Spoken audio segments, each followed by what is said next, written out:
Hello, teacher. This is Pedro again. My student ID is 100-157-144.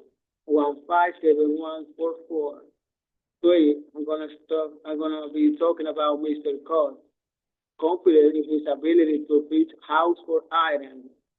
He insisted on repairing his wife or vacuum cleaner when she asked for a new one.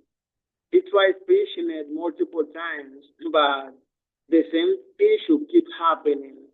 Eventually, after his repeated attempts failed, Mr. Scott decided to add a few extra pieces of the vacuum cleaner's parts. While Mr. Cook was at lunch, when he couldn't find where the pieces went, he gave up and agreed to buy a new vacuum cleaner for her.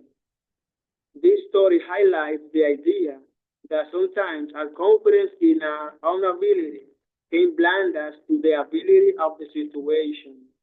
Mr. Scott believed he could fix the vacuum cleaner despite repeated failures, but it wasn't until a small trick by Mr. Scott exposed his frustrations and limitations that he finally agreed to buy a new one.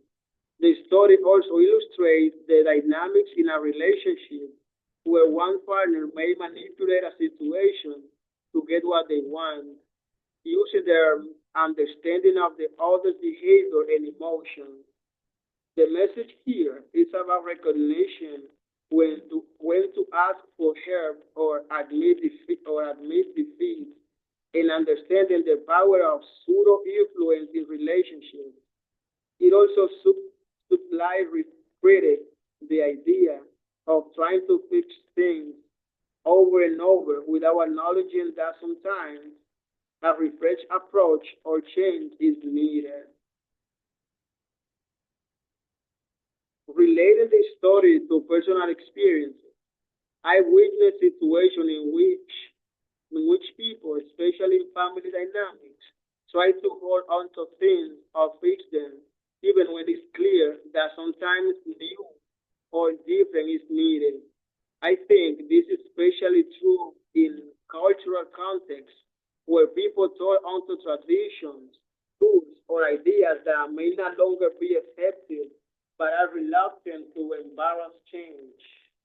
For example, in a certain social or political context, leaders or groups continue to push forward with outdated politics, thinking that if they persist, things will improve, rather than accepting that a new strategy or a fresh perspective is needed. This can apply to both personal relationships and larger societal issues, where people might persist with their own ways instead of confronting the fact that it's time to move forward or make changes. In religious or cultural settings, we often see similar patterns where traditional practices are maintained without considering that adapting to new circumstances might have resolved existing issues. The story subtly reflects how manipulation and control can sometimes drive decisions, whether for personal or strategy reasons. Thank you so much, teacher, for your attention and listening. That was all for now. Take care and see you around.